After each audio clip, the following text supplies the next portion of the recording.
దీంట్లో ఏంటంటే ఉత్పాదక శక్తి పెరుగుతుంది, దానికి వ్యాక్సినేషన్ ఈజీ ఉంటుంది, వ్యాధుల బారిన పడవు. ఇది వ్యవసాయ భూములు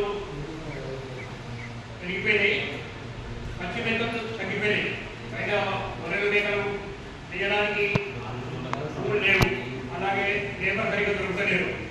కాబట్టి ఎవరైనా ఉత్సాహవంతులైన రైతులు ఇంట్రెస్ట్ ఉంటే ఆ శాఖ ద్వారా వాళ్ళకు సాంకేతిక సలహాలు ఇస్తాం. ఎట్లా ఎట్లా తాగియాలా, మన కడుపు బ్యాంకులు ఏముందు తాగియాలా, జ్వరమంత్రంలో ఏమి చేసి ఇవ్వాలా, పురుగొట్టులో ఏమి ఇవ్వాలా, అవన్నీ వెలుగులో నేర్పిస్తాము.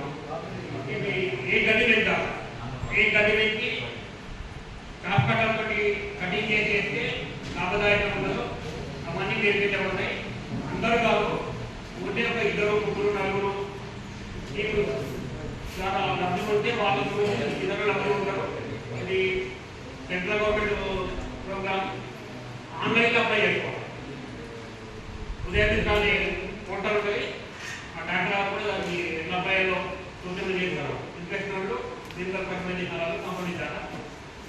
కాకపోతే ఒకటి ఏంటంటే గోడౌన్లు పట్టుకుంటారు, దానికి సబ్సిడీ వస్తుంది, అది లీజ్ తీసుకుంటారు, స్థిరాస్తి ఉంటుంది. అలాగే ఇది కూడా ఎలివేటెడ్ షెడ్ వేయాలి. షెడ్ పొలమారుల కోళ్ళకు కేజెస్ ఉంటాయి, దారీలు అటువంటి నిర్మించుకోవాలి.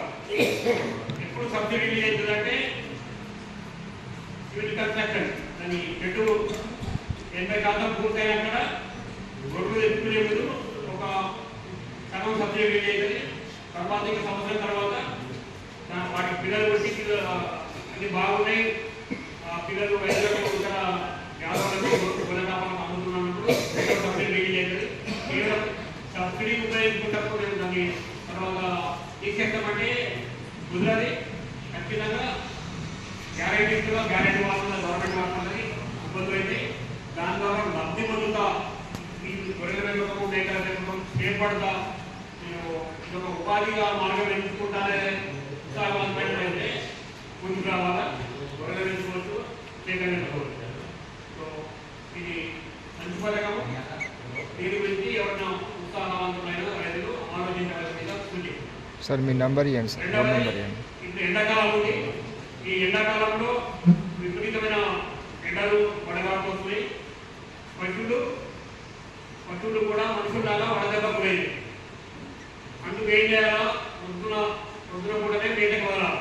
పొద్దున అంటే 6:30 నుండి 9:30 వరకే మేతకు వదలాలా.